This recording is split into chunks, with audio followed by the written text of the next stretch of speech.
lakas ng loob mo ha, sa liwanag ng araw, nagtatangkang magtangay ng bata. Ano ba ang sinasabi mo? Hindi ko maintindihan.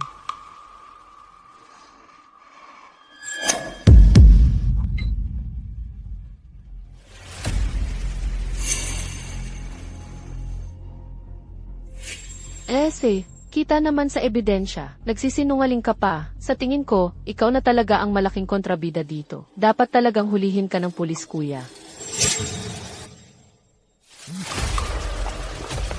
Hindi ganon. Nakita ko lang na mag-isa siya rito. Kaya dinala ko siya dito para hanapin. Si kuya, nagkamali ako. Please, patawarin mo na ako. Kuya, hey, pwede po bang itanong, ikaw po ba ang kuya ko? Kayo ba talaga yun?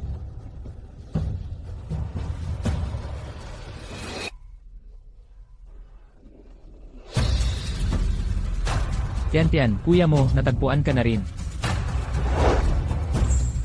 Nangako si kuya. Hindi ka na niya iiwan kailanman. Huwag kang umiyak, kuya mo ito.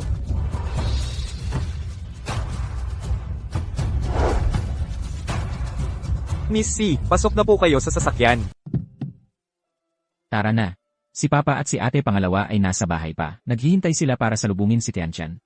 Ang saya.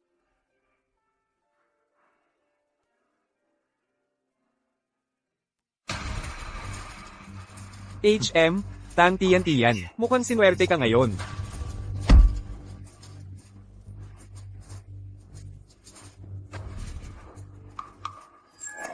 Bakit nandito siya? Talagang sinuportahan ako ng tadhana. Tang Guoding. Itong si Tang Tiyan, kapag smooth na makauwi siya sa amin, dito sa pamilya Tang, meron pa kayong mag-ina. Pagkakataon bang manatili dito?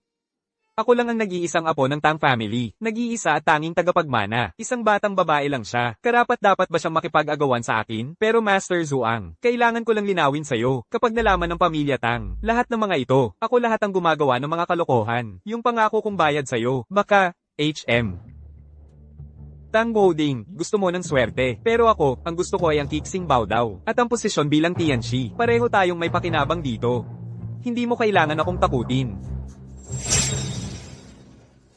Yung talisman na binigay ko sa iyo dati.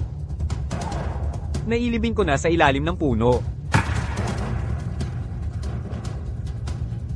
Dumating na ang pagkakataon, nagsisimula na ang kaguluhan.